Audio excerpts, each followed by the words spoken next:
One thing that makes America the city on the hill is confidence in our justice system. And today, what we see is a justice system where the scales are weighted.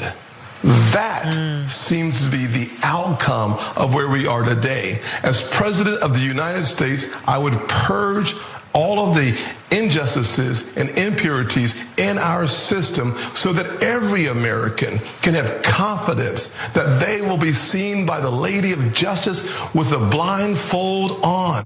I do find it ironic that he is now saying that he can identify systemic injustices in our justice system, when on The View earlier this week, he was pretending they've never existed. That was Tim Scott. He's doing what basically all of the challengers to Trump, they're running against him and they're taking it very seriously. They want to beat him, have to do. They have to go out and they have to say something. And some are a little bit critical of him, most incredibly defensive, deferential to Donald Trump, like you saw with Tim Scott right there. By the way, that was just a short clip of Tim Scott's appearance on Fox News. You can watch the entire thing, and what you'll notice, he is not going to engage with any of the details that have been revealed. Nothing about what Trump has said, about the movement of the documents, the content of the documents. It's all super vague, almost like that's a coincidence. Well, we've also got Ron DeSantis. Ron DeSantis put out a tweet last night saying that this is weaponization of federal law enforcement. We can't be using the law based on people's political affiliation. We can't have political bias. I assume that all of this is satire, mocking his own history in Florida and the way he's used law enforcement there to target liberals. But anyway, we have Nikki Haley saying this is not how justice should be pursued in this country. It's prosecutorial overreach. Again, none of them engaging with anything specific having to do with the case. What's interesting is that some of those who have been, they've been pitching themselves as being more aggressive towards Trump, are not yet using this opportunity. Chris Christie is saying that he's gonna be super aggressive. He was coming out swinging this week, pointing out the Kushner's corruption. He just said he would wait for more facts to be revealed. That's it. Mike Pence said that it's deeply troubling, and he also said that no one is above the law. But earlier this week in a town hall, he said that they shouldn't be charging him at all, and he would refuse to say whether he would pardon Trump if he had the opportunity. There are some other people who are technically running. Hutchinson, by the way, is the only one who was openly critical of Donald Trump. That's a candidate anyway. Mitt Romney, a few others have put out statements that are critical, but of those who are running against him, only one of the 9 or so is willing to actually attack Trump based on it. Yeah, so why are they doing that? Because the Republican base loves Trump. The Republican base doesn't mind him breaking the law at all. In fact, if you say that Trump broke the law, your career is probably done. So, I mean, Chris Christie's whole point is not necessarily to win, but to just obliterate Trump on behalf of the establishment. And even he's worried about saying it. Like that's kind of remarkable. Because Republican voters are screaming in unison, we love this criminal. Give us more. The more indictments there are, the more we love him, okay? That just means he's being targeted. I mean, the fact that he broke all those laws is irrelevant to them. And that's why, by the way, every one of these candidates, as John pointed out, are being vague. And they're all going to the same exact talking point, double standard, double standard. Okay, so let's say there's a double standard, and one guy killed a guy, and the other one also killed him, and one guy got charged and the other one didn't. Isn't the issue the guy who didn't get charged not letting go of the guy who did get charged? Like that doesn't make any sense. Oh yeah, let the murderer go because you didn't charge the other murderer. No, charge them both. So if you're screaming that Biden and Pence should be charged because they had some documents in their house, I don't necessarily agree with you. We talked about it earlier, but okay, that's a fine thing to charge. And like on Hunter Biden, we were like, look, the laptop shows that he said that his dad wouldn't deliver. So it looks like it's exculpatory of Biden. But if you want to go after Hunter Biden for corruption, have at it, what do I care, right? I don't care about protecting the powerful. But to say, yeah, my guy is obviously super guilty, but you should just let him go anyway, is not really an argument. That's why they go, and it's indefensible. He obviously did it. There's not 1% question about it, and all those Republican candidates know it too. They all know that he did it. That's why they're like, squirrel, the Biden, Corvette, Hunter, Okay. Chinatown. They don't even speak English. He says that all the time. Anyway, but guys, one thing I'm really worried about, that when Republicans get in charge, they're gonna say, well, you went after someone on our side. Now we're gonna go after a lot of people on your side. Who cares about what the law is and if they actually broke it? Who cares what the rules are? Who cares what facts are? You guys did it to us first. Look, I've seen that 1,000 times online. Can I give you a quote? Yeah. Representative Andy Biggs tweeted, "We have now reached a war phase, eye for an eye." Okay, look, by the way, if eye for an eye means, hey, I found a Democrat breaking the law and I'm gonna prosecute him, I say, good.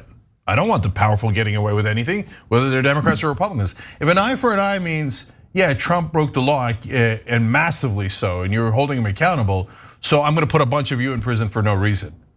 No, that's not the right response here. And of course, as I worried, it is the Republican response.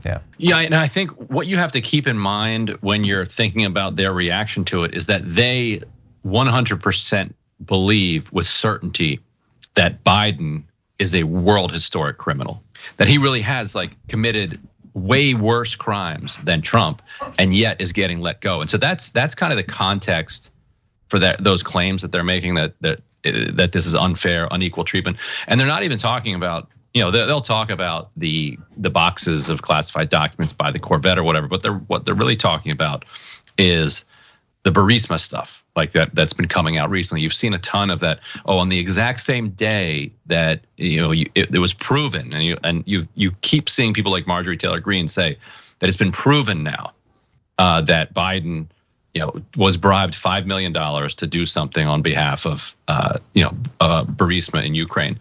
I think since people don't follow that very closely, I think it might be worth I could tell you guys real quickly why that isn't necessarily true. So there's a Fox News article that says that this confidential human source met with somebody else in 2015 and said, "Do you need help, with the White House?" And the person said, "No, we've already got Hunter, but we also do we're hiring other people because Hunter's kind of an idiot." And then he goes on to say, it's costing us $10 million.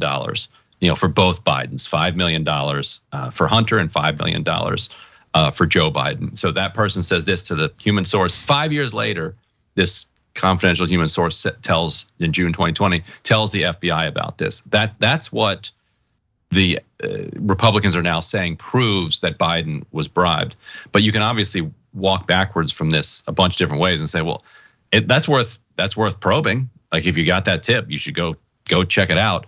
But it also could be just a guy talking in a bar. It doesn't necessarily mean that was true.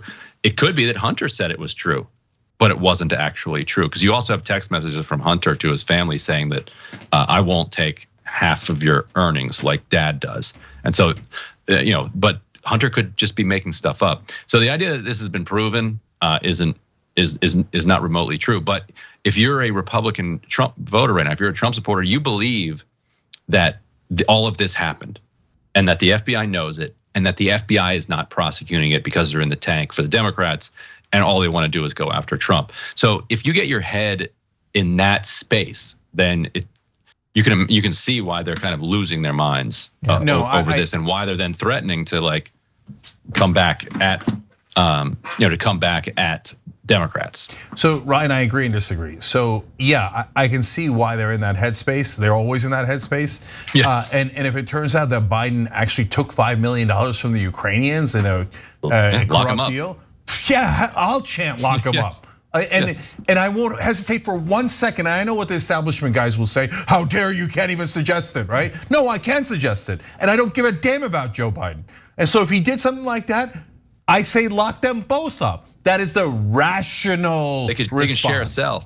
Yeah, but I guarantee you that, by the way, to be fair to the MAGA guys, if that's actually true, MSNBC will be like, outrageous.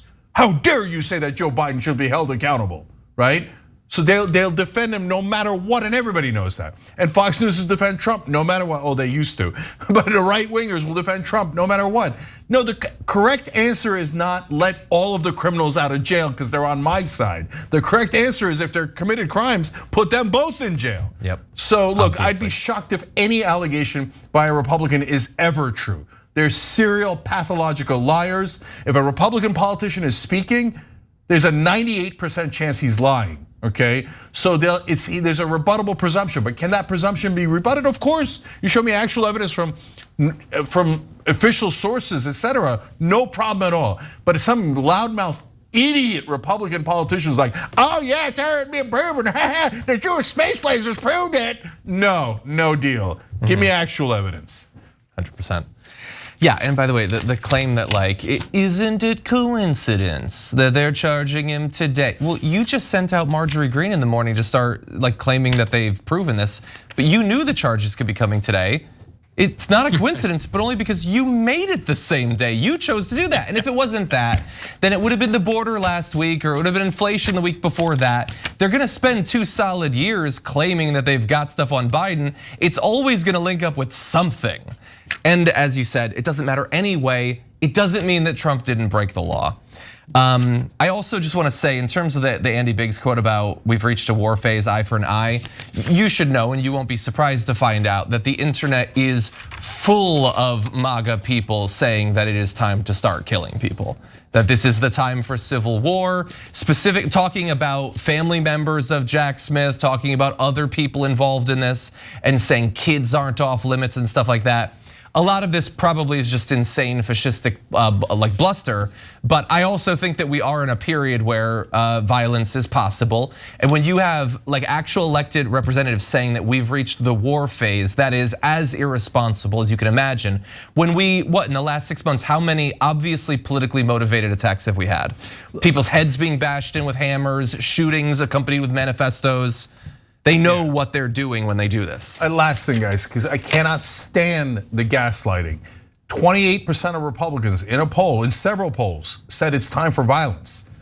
And then we do false equivalencies and we go, oh, maybe not. No, when a giant percentage of the country, tens of millions of people are saying it might be time for violence, you should take that seriously. Yeah. They're not joking. And like, I know it can't get through to people's heads. No, everything has to be equal. We have to be neutral, and we have to love Republican voters. Republican voters are sacrosanct. Well, that 28% that say that they might want to kill you, not sacrosanct. Yes, sorry if it hurts your feelings, but they're lunatics. They're really dangerous, and we should be extraordinarily careful. Thanks for watching The Young Turks, really appreciate it. Another way to show support is through YouTube memberships. You'll get to interact with us more. There's live chat emojis, badges. You've got emojis of me, Anna, John, JR. So those are super fun. But you also get playback of our exclusive member-only shows and specials right after they air. So all of that, all you gotta do is click that join button right underneath the video. Thank you.